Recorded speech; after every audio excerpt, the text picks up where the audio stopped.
Halo, balik lagi di channel gue Dambis. Yap, kali ini gue akan membahas soal konspirasi kematian idola gue dulu. Siapa lagi kalau bukan Kurt Donald Cobain. Yap, Kurt Donald Cobain. Kurt Donald Cobain itu adalah seorang musisi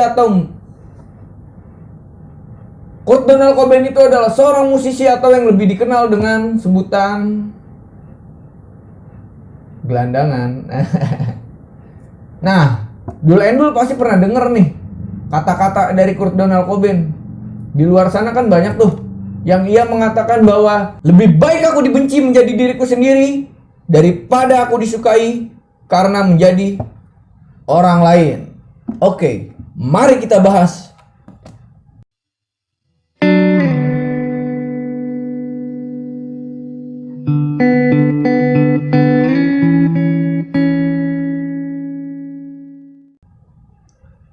Kurt Donald Cobain atau yang lebih dikenal dengan nama Kurt Cobain lahir tanggal 20 Februari 1967. Oh iya, bentar lagi dia ulang tahun nih, Dul.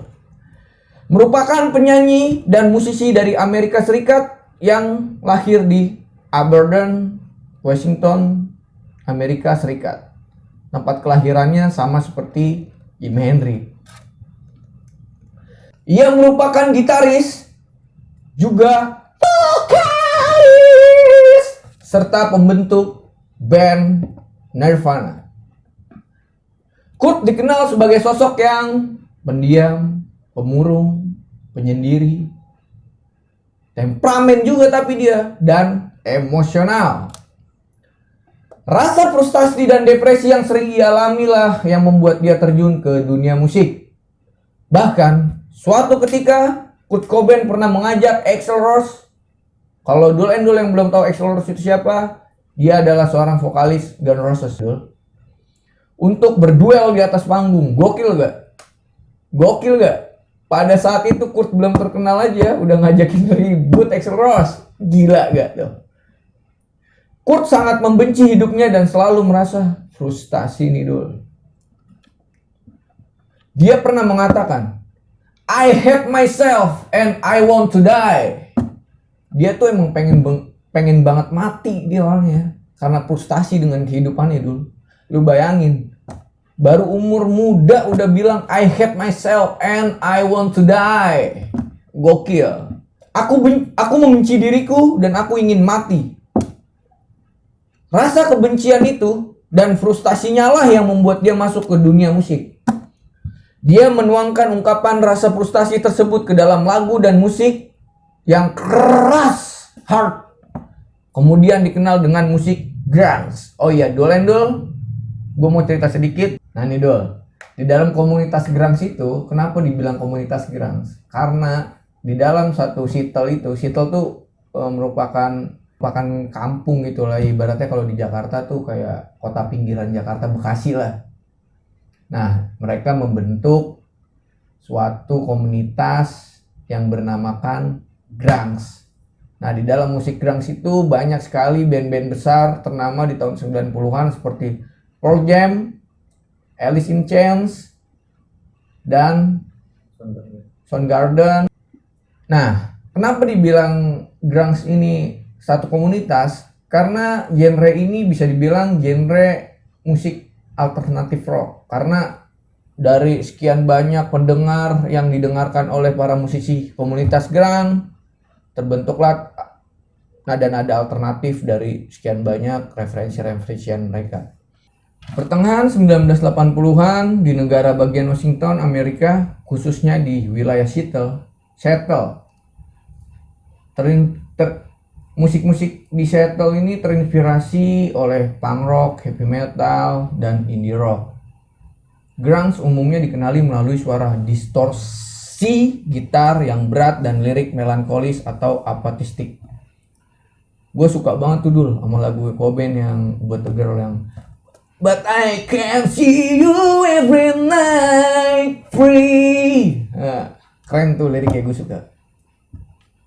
Kegilaannya bahkan membuat dia digilai oleh fans-fansnya yang fanatik sampai Indonesia. Bahkan gue pun sangat tergila-gila sama Kurt, jujur aja nih Dul. Nah, Kurt Cobain menjadi simbol musik grunge yang akan selalu dikenang oleh penggemar musik. Karena apa? Keistimewaannya dia Dul, karismatiknya dia, kegilaannya dia di atas panggung, dan cara berpikirnya dia. Mungkin bila enggak Dul, bukan Peter Pan. Mungkin tidak banyak yang mengetahui seluk-beluk kehidupan sang legenda ini, Kurt. Ia akhirnya ditemukan die. Yang tadi dia bilang, Dul and Dul, sebelum gue masuk ke bahas ini, ucapan itu adalah doa Dul. I hate myself and I want to die. Kata dia kan begitu tuh. Nah, di 94 ini terjadilah kematiannya dia Dul. Selama ini kematiannya tuh belum diketahui bahwa penyebab kematiannya adalah karena bunuh diri. Tapi sih gue nggak percaya, jujur aja ya. Menurut gue pribadi sebagai penggemar Nirvana atau Kurt, gue nggak percaya walaupun Kurt gila drugs, dia mati karena bunuh diri. Saat di TKP Kurt tergeletak tewas, FBI menemukan ada shotgun di dekat jenazahnya dia, di sebelahnya dia. Namun, kenapa gue bilang gak percaya Dul? Kematiannya ini menurut gue masih konspirasi banget. Ada yang bilang dia dibunuh oleh mantan istrinya, ada yang dibilang dia dibunuh oleh fansnya sendiri ya. I don't know. Hingga saat ini masih hangat dibicarakan. Terutama oleh fans fanatiknya. Nih, gue fans fanatiknya. Kenapa gue bicarain ini? Karena gue fanatik. Kematian sang legenda diikuti dengan bunuh diri massal yang dilakukan oleh penggemar fanatiknya. My God. Ya, lu tau lah Dul, orang-orang di sana. Jangankan di sana, kita kalau menggemarkan sesuatu, barang apapun, kalau kita udah mau itu barang, kita harus punya kan. Nah, apalagi ini, di zaman itu tuh musik tuh gila-gilanya Dul. Apalagi dulu tuh gue masih inget banget di MTV, SD gue dulu, baru pulang sekolah, MTV pokoknya adalah acara sebuah TV, selalu yang gue dengar tuh lagunya Smack Like Teen Spirit. Mungkin Dul pada tahu. Nah, kematian sang legenda diikuti dengan bunuh diri massal, lu bayangin dah. Nih, lu bayangin, Dul lu gemar sama gue nih, anjay. Terus gue mati, lu pada ngikutin gue, ya, kocak banget ya. Nah, sebagai rasa empati katanya Dul. Nah inilah, kita kalau menggemarkan atau menyukai seseorang, biasa-biasa aja. Ada 4 teori konspirasi seputar kematian Kurt. Yang pertama, Los Angeles. Sudah lebih dari 20 setelah Kurt Cobain. Sudah lebih dari 20 setelah Kurt Cobain meninggalkan dunia ini, kematiannya tetap menjadi misterius. Setidaknya untuk para fans yang tidak percaya. Nah, kayak gue ini gue gak percaya jujur aja. Kalau dia bunuh diri tuh gue gak percaya Dul. Tapi halayak tuh membuat semua bilang kalau Kurt Cobain mati dengan bunuh diri. I don't know. Namun di TKP menjelaskan bahwa tubuh Kurt ditemukan dalam kondisi tidak bernyawa di rumahnya, Seattle, pada 8 April 1994, atau 3 hari setelah dia menembak sendiri kepalanya dengan sebuah senapan. Nah, pada April 1994, atau 3 hari setelah dia menembak sendiri kepalanya dengan sebuah senapan, sementara kepolisian Seattle menemukan bahwa Kurt bunuh diri. Masih ada sejumlah skenario yang membuat para fans yang yakin bahwa pria kelahiran 20 Februari yang bentar lagi ulang tahun, Kurt Cobain ulang tahun, happy birthday. Yang pertama, dia memberikan wasiat. Kurt Cobain tidak meyakinkan. Ini adalah salah satu teori yang paling diyakini para pecinta teori konspirasi, termasuk gue. Sejumlah orang mengira surat wasiat Kurt aslinya berisikan pesan, "Saya meninggalkan surat untukmu," kepada istrinya yang bernama Courtney Love. Nah, ini nih, nanti gue bahas panjang. Sejumlah baris surat itu diduga tidak sesuai dengan tulisan tangannya, Dul. Nanti adalah tulisan tangannya ya, gua kasih pic-nya. Saat insiden itu terjadi, hubungan Kurt dan Kortnelov sedang tidak baik-baiknya, atau bisa dibilang sedang blank. Keduanya punya hubungan yang penuh gejolak. Ya maklum lah. Di masa kematiannya, Kurt seharusnya membahas mengenai perceraian dengan Courtney. Nah, sebabnya ini juga kali ya, dia cekcok rumah tangga. Mungkin Kurt udah lelah gara-garanya. Terus sempat mengucapkan kata-kata pisah. Anjir. Pada akhir surat itu dia menulis Francis and Courtney. Nah, Francis ini anaknya dia dulu, anak satu-satunya dia yang kelahirannya tahun 1992 kalau nggak salah. Yang namanya tuh Francis bin Coben. Dia menulis surat untuk Francis and Courtney, saya akan menjadi perubahan kalian. Please, Courtney, tetaplah hidup untuk Francis. Katanya sedih ya dulu suratnya. Kalau emang ini dia yang nulis, asli sedih. Untuk hidupnya yang akan lebih bahagia tanpa saya. Dulu bisa bayangin gak? Kalau lu ada di posisi Francis bin Coben. Baru umur 2 tahun kalau nggak salah, dia ditinggalin sama bapaknya. Bagian yang merujuk pada putri semata wayangnya itu, Francis bin Coben bisa diartikan sebagai surat pamitannya. Sedih dulu, asli sedih banget nih kalau nyeritain Coben gue. Kedua, Kortnelov. Menurut konspirasi lainnya, Kortnelov ini menyuruh orang untuk membunuh Kurt karena keduanya memiliki hubungan yang sangat buruk. Yang tadi gue bilang di atas tuh. Banyak yang percaya bahwa vokalis Hole itu menyewa seseorang untuk membunuh suaminya itu. Nah, Kurt Cobain nih bertemu si Courtney. Si Courtney ini ada seorang vokalis dan gitaris juga di band yang namanya Hole, Lobang. Nah, ada dokumenter berjudul Kurt and Courtney mengeksplorasi teori ini. Eldon Hawke yang juga dikenal sebagai Eldut mengklaim Courtney menawarinya uang sebesar 50.000 US dollar. Kalau dirupiahkan berapa ya? Ya banyak lah itu. Untuk mengenyahkan vokalis Nirvana itu. Ya, benar. Di dalam dokumenter itu ia menawari saya uang sebesar 50.000 US dollar untuk mengenyahkan Kurt atau untuk membunuh Kurt. Ujar dia di film itu. 2 hari setelah diwawancara, Eldut tewas. Aneh kan? Aneh kan? Setelah katanya sih tewasnya Eldut nih tertabak kereta dulu. Tapi kematiannya dinyatakan sebagai akibat kecelakaan. Ya iyalah semuanya. Tabak kereta kecelakaan, bego banget sih. 3. Kortnelov dan pengasuh anaknya ingin membunuh Kurt Cobain yang bernama Tom Grant. Seorang detektif swasta juga pecinta konspirasi teori. Menurut dia, kasus kematian Kurt ini harus diselidiki ulang. Grant seringkali berkoar-koar tentang ketidakjelasan di seputaran kematian Kurt. Ada lagi nih film yang berjudul Swag in Blitz bisa jadi buktinya. Grant disewa Kurt pada 3 April 1994 atau 3 hari setelah Kurt menghilang dari sebuah pusat rehabilitas di LA atau tepatnya Los Angeles.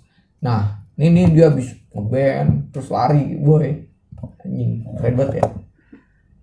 Dia berkeyakinan bahwa Kortnelov dan pengasuh anak mereka Michael berkonspirasi membunuh Kurt. Ketika Kurt menghilang, Grant memeriksa rumahnya di Lake Washington pada 6 April di mana Kurt ditemukan telah meregang nyawa. Yang tadi tuh dia meregang nyawa di garasinya dia. Saat itu dia tidak menemukan jenazah Kurt karena dia berada di rumah kaca di atas garasi katanya.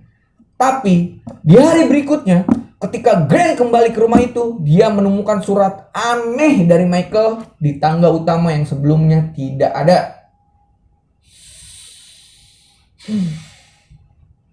Dia bilang apa? Gue gak percaya lo bisa berada di rumah itu. tanpa sepengetahuan gue, lo itu brengsek karena dia menelpon Courtney Love, katanya. Si Grant bilang begitu. Terus dia bilang, gue merasa catatan itu dimaksudkan agar gue yang menemukannya, bukan Kurt. Surat itu sepertinya tipu-tipu, kayak yang lagi viral nih. Selamat Pagi dunia tipu-tipu. Tengnet, teng ning ning ning ning ning ning. Nah, 4. Ada yang menyuntikkan heroin atau dosis tinggi sebelum dia menembak saat kematiannya. Nah, Dul and Dul yang belum tahu, Kurt ini memang dia penggila drugs atau yang bisa dikenal heroin. Walaupun dia penggila drugs, ada konspirasi mengatakan, yaitu ahli patologi forensik yang bicara pada kami mengatakan tidak mungkin orang itu menyuntikkan dosis yang tinggi heroin ke darahnya lalu menggulung lengan bajunya nih, gini kan, heroin gitu kan. Mengenyahkan perlengkapan narkoba itu mengambil senapan dan menembak dirinya sendiri. Dia pasti sudah tewas dalam beberapa detik, ujar detektif Particular Max Walsh yang bekerja dengan Grant kepada Matt Lauer pada tahun itu. Gini Dul, orang kalau udah hype, jangankan itu heroin ya, kalau kita minum aja lah, ngedrang gitu ya, drang, kita ngangkat sesuatu aja itu udah berat banget sih menurut gua. Apalagi ini ngangkat senapan, ngangkat itu kan nggak masuk akal banget ya. Tapi ini kan konspirasi. Tapi Dul and Dul, konspirasi ini sangat menarik buat dibahas untuk di part keduanya. Gua akan membahas Nirvana dengan karya-karyanya. Tuh, yang tadi gue sebutin, yang gue suka lagunya tuh About a Girl, ada Come As You Are, ada Apologies, ada itulah nggak usah, itu kan bukan lagu dia ya. Nah, Dul and Dul, gimana nih menurut kalian? Konspirasi menarik Kurt Donald Cobain yang karismatik, yang berbakat, yang cerdas dan jenius ini. Kalau Dul and Dul menarik dengan kesan dan pesan di kematian Kurt Donald Cobain ini, komen di bawah dengan bijak ya Dul and Dul. Dan jangan lupa Dul and Dul, selalu like, komen, dan subscribe. Suaranya tuh gampang banget. Ting dong. Kalau udah ada suara begitu, berarti tandanya channel kita udah mengupload video baru. Nah, untuk apa? Untuk kita selalu semangat, selalu berkarya dengan baik, biar kita tuh ya bisa dibilang semangat aja lah. Oke bre, sampai sini dulu closingan untuk Kurt Cobain. Gua harap bentar lagi dia ulang tahun, 7 hari lagi, seminggu lagi. Lu tungguin part keduanya pada tanggal 20 Februari, tepat kelahirannya dia. Karya-karya apa aja sih yang udah dikeluarin Kurt Cobain? Bye! See ya!